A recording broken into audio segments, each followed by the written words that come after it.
That is according to Sunday Times journalist Duncan Castles. The 20-year-old has garnered the interest of Europe's biggest clubs since moving to Porto in the summer. The Brazilian has made just 78 senior appearances in his career, but done enough to establish himself as one of the world's top emerging centre-backs. United are parched for a player in that position, which Jose Mourinho threw his toys out the pram about before his sacking, and are believed to be monitoring Militao as well as Chelsea. One of the most sought-after young prospects this window, Militao was a topic of discussion on the recent Transfer Window podcast. Militao's got a €50 million release clause, which is considered to be quite low given how well he's done in his first half season in European football, Castles explained. Manchester United remain interested in him. He was a player that Mourinho proposed as an alternative to Kalidou Koulibaly. Mourinho obviously wanted an experienced, ready-made defender, but said to the club, "If you want to do a younger player, this is the one I recommend."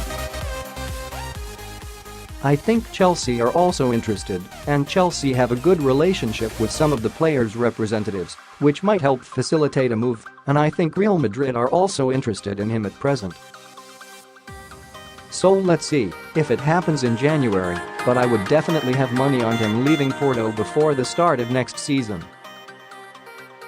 United have spent big on young centre-backs the last few windows, splashing £30 million apiece on Eric Bailly and Victor Lindelof, who were both 22 at the time of signing. As for what makes Militao another prospect worth spending big on, Castles explained, they like his speed, they like the simplicity of his game, they like his physique, and it seems clear that he won't be much longer at Porto.